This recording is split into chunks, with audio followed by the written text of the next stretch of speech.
Creio que esta iniciativa, quando o Jorge Marcelo me ligou, tive todo o gosto em dizer logo que sim, só faltava a agenda colaborou, e acho que é uma belíssima iniciativa, como irão ver, por razões que têm que ver com uma peça-chave no meu pensamento para enfrentar as nossas preocupações, que é conseguir, para além de muita coisa de importante que aqui já foi dito, pensar que o princípio e o fim da solução está em cada um de nós.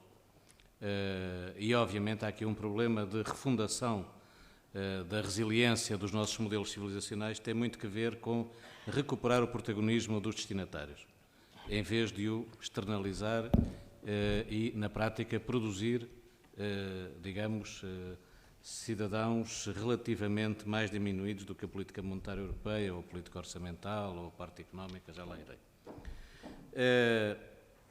Falar de desafios globais é, no fundo, falar de uma coisa que é conseguir perceber que há desafios globais do ponto de vista individual, do ponto de vista regional, do ponto de vista local, do ponto de vista das nações, dos Estados, dos blocos regionais e do planeta. E o que nós estamos a viver é, obviamente, um conjunto alargadíssimo de transformações que questionam instituições que estão desadaptadas, questionam consensos que já não podem ser feitos da forma como eram feitos. Exemplo típico, o consenso que nós tínhamos para redistribuir os frutos do crescimento não tem qualquer possibilidade de subsistir. Não tem nenhuma base objetiva. Quais são as consequências? Aumento da desigualdade, volatilidade do emprego. O problema está nas instituições sociais que já não podem fazer aquilo que faziam. E, portanto, ou criamos novas instituições ou suportamos as consequências da perda de eficácia das nossas instituições. Eu vou procurar partir para os temas mais importantes a partir, digamos, de dois marcos. Um é o dos objetivos do milénio, que todos conhecem. O outro é a sessão anterior. A minha especialidade mais querida é política económica, com tudo o que ela tem. O política de policy, não propriamente de atividade política. E, convergindo muito com o que disse o Dr. Carlos Costa, digamos, creio que foi uma intervenção muito boa e colocou um conjunto de aspectos, ele não teve tempo para desenvolver, mas eu desenvolveria um aspecto, se bem perceberam no que ele disse, um aspecto essencial e que se prende com muito que o embaixador acabou de dizer, é a incapacidade que a Europa tem, pelo seu desequilíbrio entre a União Económica e Monetária, para ser ativo na reconstrução das instituições de Bretton Woods. Por exemplo, um dos problemas que a Europa tem é, pelo modelo que tem desequilíbrio entre a União Económica e a União Monetária, os responsáveis pela política monetária não podem tomar uma única iniciativa de gestão do valor externo do euro e uma única iniciativa de atividade digna desse nome na relação com os outros bancos centrais. E, portanto, este desequilíbrio, o que é que faz? Duas coisas tremendas para a Europa, que é, por um lado, desequilibrar hierarquicamente a política macroeconómica, dando o posto de comando à política monetária e não às outras políticas, e desviando a política monetária do seu papel. Isto acaba com aquilo que foi criticado pelo Governador do Banco de Portugal, a pedir-se à política monetária que faça aquilo que ela não deve fazer, a negar-se, que é um erro tremendo. Mas, por outro lado, nós temos uma situação que nos impede de tomar iniciativas do ponto de vista de reformular o sistema monetário internacional, que está completamente à deriva, produz instabilidade estrutural no sistema mundial e gera um conjunto de dificuldades. E, portanto, obviamente que, falando de desafios globais, nós temos que perceber que a União Económica e Monetária na Europa é fundamental para construir um mundo mais equilibrado, menos volátil, menos injusto, menos desigual. E isso é muitíssimo mais importante do que conseguir ir à boleia de uma reforma momentânea das dificuldades europeias para legitimar um conjunto de decisões insustentáveis tomadas nos últimos anos. E, portanto, creio que a primeira nota que gostava de deixar é ou compreendemos que estamos numa situação privilegiadíssima, em que estamos a assistir não propriamente ao colapso de uma civilização, mas a uma profunda mudança daquilo que nos trouxe até aqui. E que essa profunda mudança nos questiona em relação a coisas absolutamente fundamentais. Eu, por exemplo, nunca gostei, não tenho tempo, não gosto, acho que é uma expressão manifestamente errada, indutora de mil e uma confusões, que é, infelizmente, a formulação que está nos Objetivos do Milénio, que é colocar à frente a sustentabilidade ambiental. A sustentabilidade ou é global, ou não é, e para podermos conservar, valorizar, proteger o ambiente e a natureza, nós temos que ter modelos de produção, de consumo, de vida sustentáveis. E esses são, obviamente, absolutamente mais relevantes. E, portanto, nós temos que transformar coisas positivas em coisas positivas e não em problemas. A nossa sociedade envelheceu drasticamente, a demografia é uma realidade inteiramente nova e temos um desafio global. Temos um desafio global porquê? Nem todo o mundo envelheceu à mesma velocidade. Mas para nós podermos transformar o envelhecimento do mundo mais avançado em alguma coisa positiva, nós temos que desenvolver muitas das coisas que o embaixador já nos falou e que são uma atitude global no sistema das Nações Unidas, no sistema que tem um pequeno problema, não é? A designação nações tem, obviamente, um pequeno problema, porque, obviamente, nós temos aqui uma questão que não podemos fugir. Eu sou totalmente partidário de criar na Europa uma união política, uma união económica, uma união social, uma união comportamental, um conjunto de uniões, de partilharmos um conjunto de valores, mas isto não são os Estados Unidos da Europa. E isto, se for feito para criar um Estado federal com mais ou menos coisa do que algum dos Estados federais que já conhecemos, será um desastre e uma coisa sem sentido. A construção europeia tem essa dificuldade, que é o que vale a pena nela, que é singular. O que nós estamos a fazer é a produzir uma nova instituição, que não é um Estado federal. Se for um Estado federal, obviamente não valeria a pena, não nos mobilizaria, e é por isso que não podemos, sobre o Banco Central Europeu, querer que o Banco Central Europeu seja mais ou menos o que é o Sistema Federal de Reserva, ou mais ou menos o que era o Banco Central Alemão. O Banco Central Europeu é uma coisa completamente diferente, que tem que ter, obviamente, uma política monetária completa e não curta, tem que ter uma política interna e externa, mas que tem que ser conduzido dessa maneira. Qual é a dificuldade? Nós não sabemos, como no metropolitano, qual é a estação seguinte. No metropolitano, eu sei sempre, se souber a direção do comboio, sei sempre qual é a estação seguinte. Na Constituição Europeia, eu nunca sei qual é a estação seguinte. Tenho ideias, tenho propósitos, tenho objetivos. No sistema das Nações Unidas, eu nunca sei qual é a estação seguinte. Tenho ideias, tenho objetivos. Mas, portanto, estes desafios globais, eu creio que são basicamente que desafios? Os desafios ambientais, os desafios onde tudo se joga no planeta e na possibilidade de nós termos custos da humanidade no planeta que sejam suportáveis, atualmente não temos. Atualmente temos custos da humanidade do planeta que não são suportáveis. E, portanto, esse é o nosso primeiro desafio global, que é criarmos condições para que os humanos, os homens e as mulheres que vivem neste planeta o possam fazer sem dar cabo dele. Este é o primeiríssimo e grande problema. E não é um problema ambiental, é um problema da humanidade e que se resolve nas formas pelas quais a humanidade se organiza, vive, trabalha nesta realidade. Porque se reconduzirmos este problema a um problema estritamente ambiental, nós continuamos a reproduzir um conjunto de coisas que não fazem sentido e não são sustentáveis. Em segundo lugar, temos um problema que é o de, tão depressa quanto possível, reformarmos, revolucionarmos, por causa disso, as instituições de um modo de vida e trabalho que acabaram. Exemplo clássico, o século XXI não vai dar emprego para todos. Pode dar trabalho para todos. Instituições que garantam que no século XXI possa existir trabalho para todos e não a miragem de um emprego para todos que não vai ser possível construir, é um desafio colossal. Tal como é um desafio colossal a questão da coesão. É pouco referido, só o Dr. Costa Neves a referiu no seu minuto final, mas os problemas da Europa têm 3 problemas básicos. Nós falhamos do ponto de vista do modelo de união orçamental, e por isso estamos a rever. Tivemos mais incumprimento do Pacto de Estabilidade do que cumprimento, portanto ele objetivamente falhou. Falhamos do ponto de vista do equilíbrio da política monetária, pelo desequilíbrio e pela hierarquia que se gerou em termos das 2 grandes políticas macroeconómicas, e falhamos na política de coesão.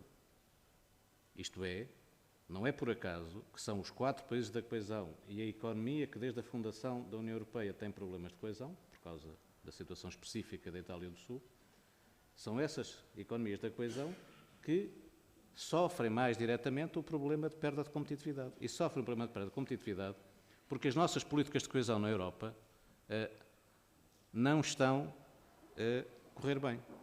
Não produziram a aproximação que era necessária. Não é possível construir esta Europa sem vagas sucessivas de casamento entre aprofundamento e alargamento. A cada alargamento são mais difíceis as tarefas de aprofundamento. E, portanto, o papel da política de coesão é consolidar os passos da construção europeia. E se nós não ligamos a essa realidade, temos poucas soluções. Claro que o problema da segurança, o problema da paz, o problema da fome, o problema das condições da desconhecimento mínima da vida humana são problemas globais, eles estão contemplados nos Objetivos do Milénio, enfim, podia haver mais. Obviamente, quando falamos de instituições como as Nações Unidas, nós temos que olhar mais para aquilo que é suficientemente espesso e denso para nos motivar, não podemos pedir um programa completo, temos que pedir um programa de convergência, que é sempre mais fino do que nós gostaríamos, mas essa finura pode valer a pena e vale a pena com os Objetivos do Milénio e vale com muitos outros objetivos. Eu gostava de fazer uma reflexão final sobre esta matéria. Sinceramente, eu acho que é um privilégio o tempo que nos dão para viver. Este tempo. Nós nunca escolhemos o tempo em que nascemos, o nosso nome e o tempo em que temos que revelar se temos ou não capacidade para estar à altura dos desafios que nos são colocados. A minha geração, eu tenho 61 anos, é uma geração muito privilegiada, porque já ao longo da vida teve um conjunto de desafios em que teve que ser mais do que convencional, teve que ser mais do que corajosa, teve que aceitar esses desafios plenamente para o que eles dessem de, digamos, bom ou mal, mas não podendo deixar de correr o risco de transformar um conjunto de realidades.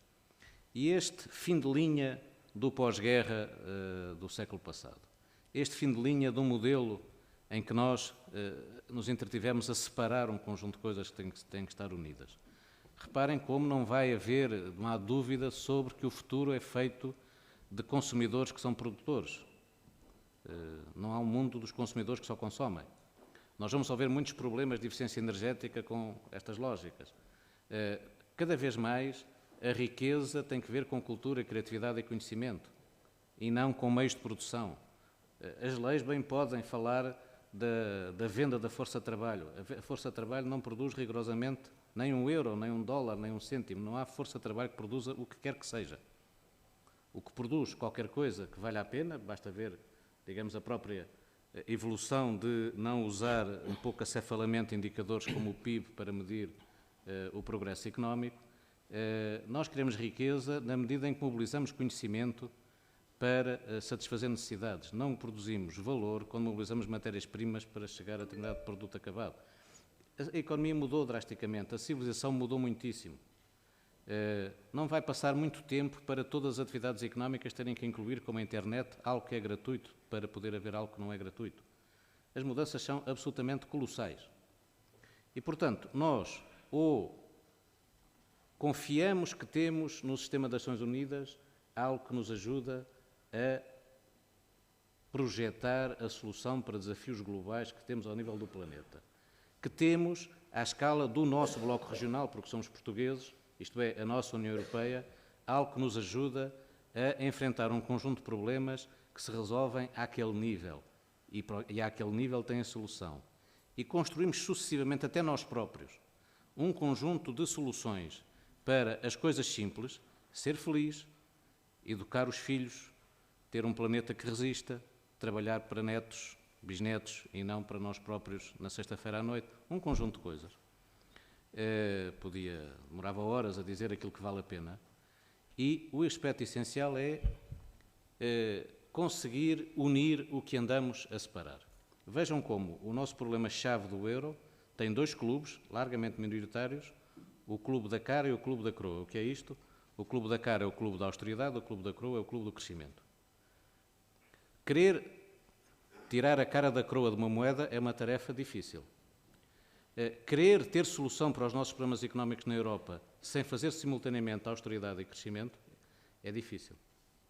Se fizermos só austeridade, primeira intervenção, círculo vicioso, não é possível. Ensina-se há muitos anos em qualquer universidade razoável que não é possível, não tem solução.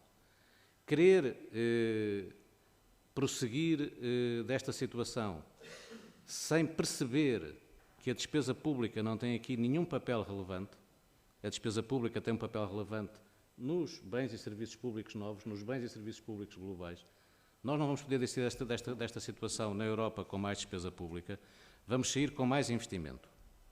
Isto é, vamos sair com mais conhecimento a criar riqueza e isso requer, obviamente, uma economia, uma sociedade completamente diferente, onde se une a liberdade e a responsabilidade, onde se conquiste uma nova confiança, onde nós tenhamos as tais instituições mais difíceis mais da engenharia genética, de definir regras muito simples que nos encaminham para, por exemplo, numa praia, jogar com 2 raquetes e uma bola, a ver quantas vezes a bola não cai, em vez de jogar a ver se partimos mais depressa o nariz do outro que o outro a nós. As instituições, as regras do jogo servem para isto. Nós podemos criar jogos de soma positiva e jogos de inteligência ou podemos criar jogos estúpidos e de soma negativa. E as nossas instituições arriscam-se muito a jogos de soma negativa. Vejam como os principais responsáveis políticos se entretêm como se fossem médicos. O que eles andam a fazer é a discutir, por exemplo, para tratar uma hipertensão, discutem acaloradamente, apaixonam-se e muitas vezes agridem-se, verbalmente pelo menos, em torno da superioridade de um beta-bloqueador sobre um diurético, ou a superioridade de um IECA sobre um beta-bloqueador. Em vez de discutirem caminhos alternativos, soluções alternativas suportadas por valores alternativos, discutem instrumentos. Os instrumentos são instrumentos, têm que servir caminhos de solução. E, portanto, a nota que eu gostava de deixar é de que este momento é um momento particular, não é a coisa do costume. Pela primeira vez nós abrimos a porta a que isto possa correr mal. E é talvez o primeiro passo decisivo para criarmos uma solução para a crise que estamos a atravessar. O mundo está a várias velocidades. Deixou de haver uma economia mundial que ande a uma velocidade que seja representativa de qualquer situação. Era a situação do passado. O crescimento médio da economia mundial tinha muitas economias em torno desse valor, agora não há nenhuma. Um mundo mais avançado não consegue sustentar um ritmo de reposição do seu ritmo de crescimento anterior e, portanto, obviamente vai ter que pensar muito mais numa outra maneira de funcionar. Há um conjunto de carências à escala global que têm que ser resolvidas numa lógica nova e, obviamente, podíamos aqui começar a tratar tudo isto. Eu só digo que há uma tarefa muito exaltante de fazer um novo sistema monetário internacional, de criar instituições que meramente se adaptam àquilo que já existe, que é a articulação entre investimento e comércio.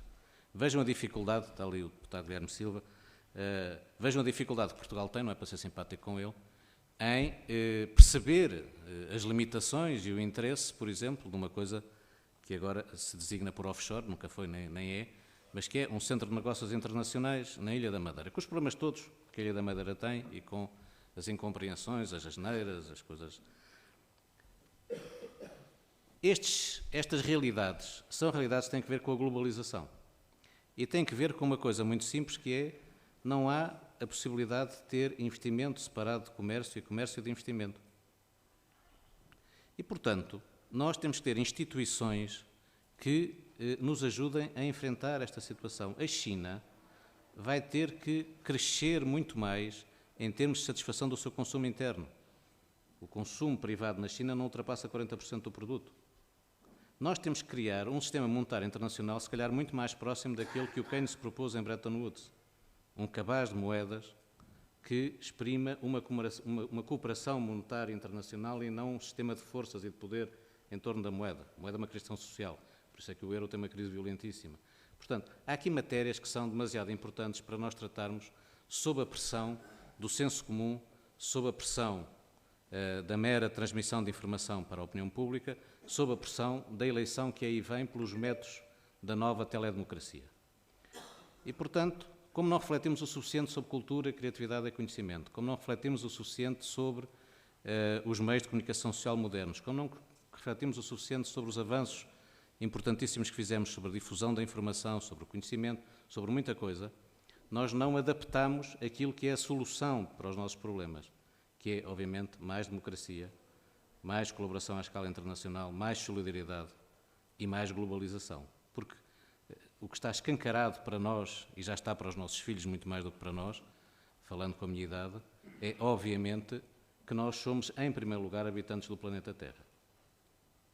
Em segundo lugar, ou em conjunto, somos habitantes, digamos, da nossa nação. E depois partilhamos um conjunto de valores com pessoas que estão muito longe de nós. Como pessoas que vivem em cidades, ou como pessoas que vivemos, alguns no melhor dos mundos, que a cidade e o campo têm para oferecer, ou outros que vivem só no... Partilhamos coisas com outros que estão próximos e com outros que estão longe. E o nosso progresso a vários níveis permite-nos hoje fazer isso com grande força, mudando drasticamente a forma como representamos a vida, como representamos tudo aquilo que é importante e como decidimos. E, portanto, os próximos 10, 15, 20 anos são de uma profundíssima mudança institucional para a qual temos de estar preparados e que, no fundo, não distingue muito daquilo que nos faz mover. Como sabem, nós, como seres humanos, com base nas ciências da vida, nascemos com um potencial fraquíssimo, duraríamos muito pouco tempo se não tivéssemos, em contrapartida, uma enorme resiliência. Para usar uma palavra, eu vou acabar. E, portanto, se a resiliência nos é dada pela nossa genética, a nossa inteligência dar-nos-á a resiliência das nossas instituições, a resiliência dos nossos sistemas económicos e dar-nos-á, digamos, várias plataformas. Espero que esta seja um modesto, mas eficaz contributo para que saibamos sair desta situação, que tem tudo de exaltante, tem imensas dificuldades, mas creio que pela inteligência, pela colaboração e não pela urgência das pequenas pressas que as instituições que estão agora desadaptadas e em crise nos trazem, nós saberemos seguramente fugir disto.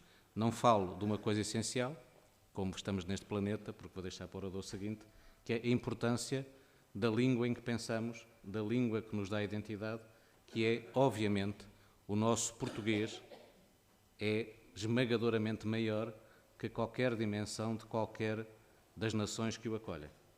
Mesmo o Brasil, que é o maior sob certa perspectiva, é, obviamente, muito mais pequeno que o português do ponto de vista do que ele representa nisto que estive a falar, e creio que temos muitos elementos de confiança para não nos sentirmos atrapalhados e só seremos derrotados se nos negarmos a usar a nossa inteligência, a nossa liberdade e a nossa responsabilidade. Infelizmente, isso pode acontecer. A probabilidade é pequena, mas pode acontecer. E pode acontecer agora mais facilmente do que no passado, porque se cometeram muitos erros e se continuam a cometer muitos erros e continuam a passar impunes e continuam disfarçados num mundo de ilusões de que um conjunto de coisas pode ser possível. Sabemos que não é possível e se nos basearmos naquilo que é sólido, nós temos solução para este problema grave que nos atravessa, mas que tem solução. Muito obrigado.